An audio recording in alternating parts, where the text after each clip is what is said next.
Selamat pagi anak-anakku semua, kelas 12 IPS. Penilaian diri untuk pertemuan 1 ini ada 6 pernyataan. Tapi sebagian kalian ada yang mengisi pada bagian pernyataan keempat dan kelima itu memilih tidak atau belum mampu. Misalnya, yang nomor 4, saya mampu menjelaskan parameter dalam penentuan jaringan transportasi. Nah, ini ada yang memilih tidak. Artinya kalian belum mampu. Kemudian, yang kelima, menjelaskan peran penginderaan jauh untuk kajian transportasi. Ini juga diisi oleh kalian tidak, artinya belum mampu. Baik, bagi kalian yang belum mampu, untuk nomor 4, menjelaskan parameter dalam penentuan jaringan transportasi. Parameter itu apa? Parameter itu adalah ukuran, ya. Ukuran atau ketentuan. Nah, di sini pada materi di bagian atas itu ada penjelasan parameter utama dalam penentuan jaringan transportasi. Di sini ada 2 parameter utama, yaitu yang pertama aksesibilitas. Ya, apa itu aksesibilitas?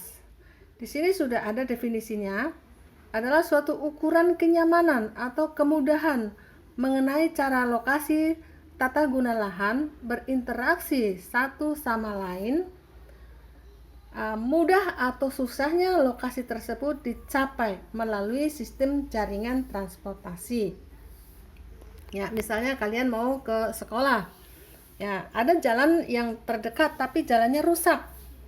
Sedangkan jalan yang baik itu, yang halus itu harus muter agak jauh. Nah, kalian memilih yang mana? Tentu akan memilih yang mudah dan tidak menyusahkan.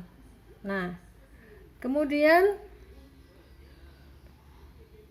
faktor yang kedua adalah bangkitan dan pergerakan. Apa itu bangkitan pergerakan? Adalah tahapan pemodelan yang memperkirakan jumlah pergerakan yang berasal dari suatu zona atau tata guna lahan dan jumlah pergerakan yang tertarik ke suatu tata guna lahan atau zona.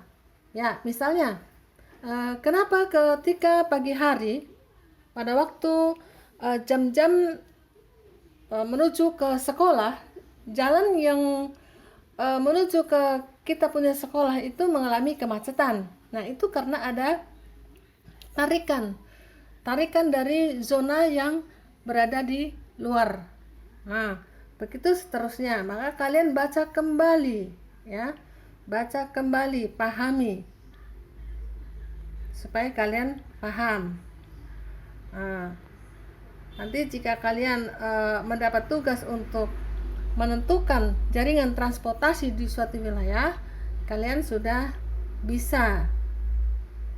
Nah, berikutnya yang kelima, menjelaskan peran penginderaan jauh untuk kajian transportasi. Nah, penginderaan jauh itu apa? Materi itu kan Ibu sudah kasih di kelas 10. Nah, jadi penginderaan jauh dalam kajian transportasi, di sini penginderaan jauh berfungsi untuk menyediakan data penggunaan lahan. Ya, itu yang pertama. Yang kedua, pengumpulan data sosial ekonomi dan jumlah penduduk. Ya, jika jumlah penduduk di suatu wilayah banyak, maka memerlukan jaringan transportasi. Kemudian inventarisasi jaringan transportasi atau kondisi jalan, ya. Nah, di sini kalian baca kembali. Jaringan transportasi. Apakah perlu dibangun bandara, terminal, tempat parkir, dan lain-lain, gitu ya. Jadi, nah ini jalur transportasi yang tampak pada foto udara. Nah, ini adalah hasil penginderaan jauh. Nah, begitu seterusnya. Coba kalian pahami lagi untuk yang belum paham supaya kalian dapat